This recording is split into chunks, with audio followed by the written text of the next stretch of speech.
Hi everyone. Today I'll show you how to fill the blank rows if you have a break in the data in Tableau. So let's quickly have a look at it. I'll show you the scenario.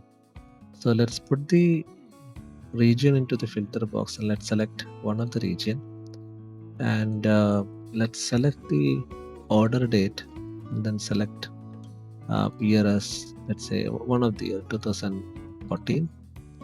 And if you pull the order date here and then if you expand that to quarters, months, and then day, right?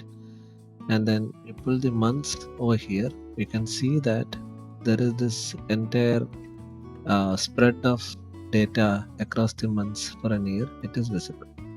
Let's select only the Q1 and then you can see that now it is a visible record. And in Q1, let's pull any of the measures, let's say sales, right?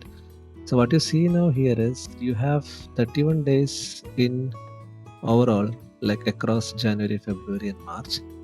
But you see this day 2 is not there because no sales was there on that day 2 in January, February, or March. Same goes with day 5. After 4, you see day 6, right? 7, 8 is missing. 11, 12, 12, 13 is missing, right? Like there is a break in the data, even though it is actually the number of days in a continuous month. So how do you get this missing day so that you can fill the whole picture, right? So for that, you can go to analysis, table layout, and then choose this option, show empty rows.